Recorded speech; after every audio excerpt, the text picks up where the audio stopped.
Hello, it's me again. Tell a friend to tell a friend. Okay, no. So welcome. Let's have a chat. Let me just start by saying this year flew by. Like it just flew like this. It's like rockets. We're already in September. Like hell. How am I already in September? I feel like I just came back from Ghana and I'm already going back to Ghana. Like time is just flying, but you know what, it's great. You learn so much while the time goes by, and honestly you realize that there's not a lot of time to waste because it's not waiting for nobody. Pretty much based on my last chit chat video, you know, things have changed a lot tremendously.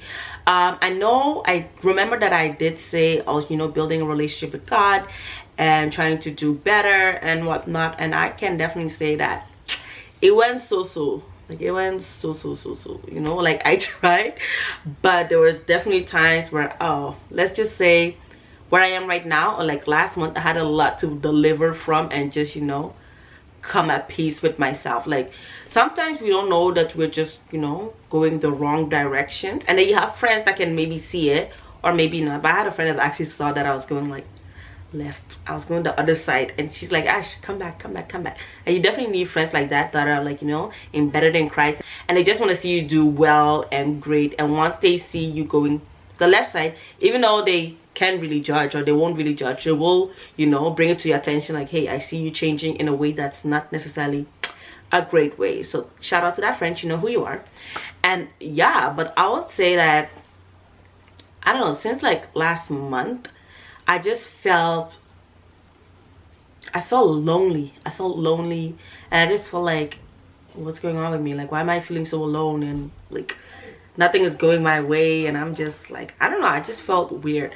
But then I had to come back to my senses and understand that honestly, your real best friend is God, and you should go back to the Father if you want your life to change, right? Like go back to the Father if you want your life to change. So during that time I decided to, you know what, Ashley, you've had a lot of fun. Like you have, you know, you have done your thing, you're good, you had to let it all out, you let it out, and now it's ready to, you know, you're ready to come back. So during that time I was like, you know what, I'm gonna be serious. I'm gonna like isolate myself a little bit and just focus on myself, focus on the word, focus on building up that relationship with Christ, and just becoming a better version of myself. And I feel like it came after my birthday, because as you guys all know, your girl is 25. Like she's getting old. I'm getting old. But then I just realized that everyone around me is either getting married, having children, buying houses, like whatever they're doing, but mainly marriage and kids. And I'm just here like, God, I don't have a man, and without a man I can't have a kid, and I need a marriage before I can have a kid. So like, what's happening? Where's my timeline? Like, what's going on, right? But in that period, you really have to understand that your timeline is not in sync with other people's timeline. If someone is getting married at 25, doesn't mean you will be married at 25. If someone is having a kid at 22, doesn't mean that you will have a kid at 22. Like, it doesn't work that way, and we all know that. But you get there, it's like, ugh, everybody's making it and I'm just here. But sometimes God is working on different areas of your life. Maybe it might not be necessarily like marriage and kids, but it might be in your career, like your job. I remember that last year, my last chit chat video, I said I wanted this job and I didn't get it, but you know, I was trusting God and whatnot, and I did get an even better job with, you know, better coins. And they actually decided last week Friday to make me a permanent member of the organization or the agency.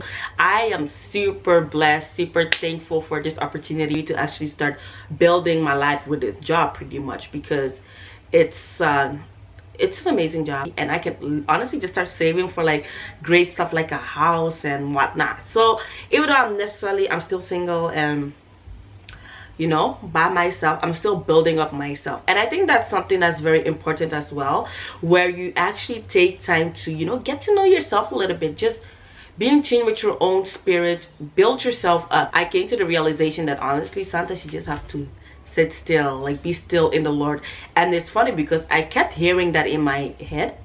It was just like a voice telling me, be still in the Lord, be still in the Lord, be still in the Lord. And I'm like, what? Like, what is this voice doing in my head? Like, I kept hearing it every single day. So that is when I decided, like, you know what, it's okay, it's okay. You're going to be single and you're going to just make the best out of it. So once I had that mentality is when suddenly this job became a permanent job. I got my first car, or I at least bought my first car, my own. I have my own. Matter of fact, let's put a picture of my little baby over here, my little baby.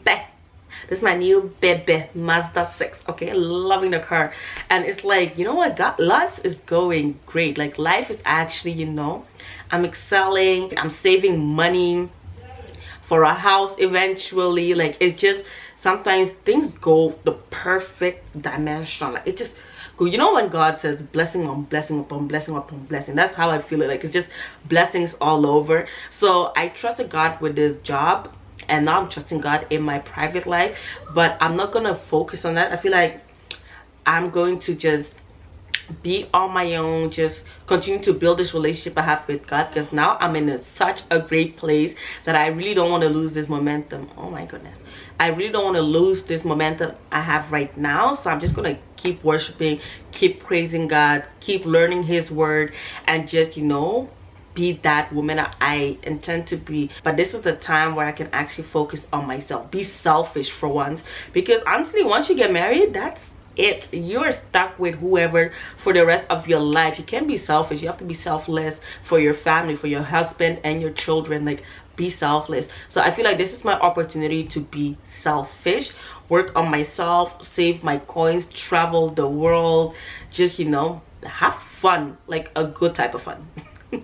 Have a good type of fun and just build myself up. And once you have everything kind of figured out for yourself, your standard, it goes up, it goes up, it goes levels. Yeah, because it's like, if I already build myself up, if I already have money for a down payment, and you know, I have myself together, I need a man that has himself together too. So now I'm very content with myself. I'm super happy. I'm in a super happy place, and I just hope everybody gets to experience this, get to experience enjoying life alone before they spend their life with someone else.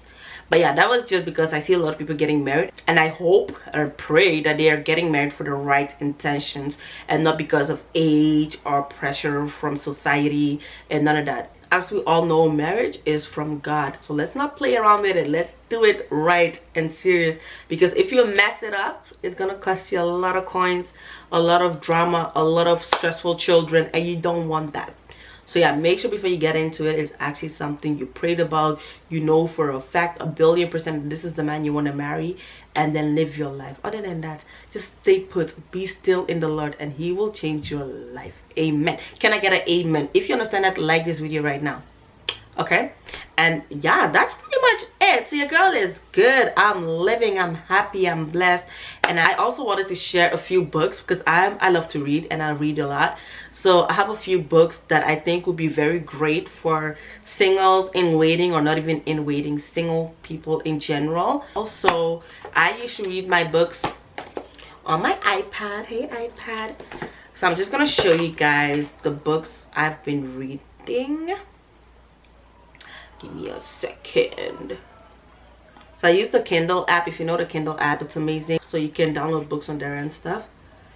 So this is my book list right now, and I'm actually reading this one here.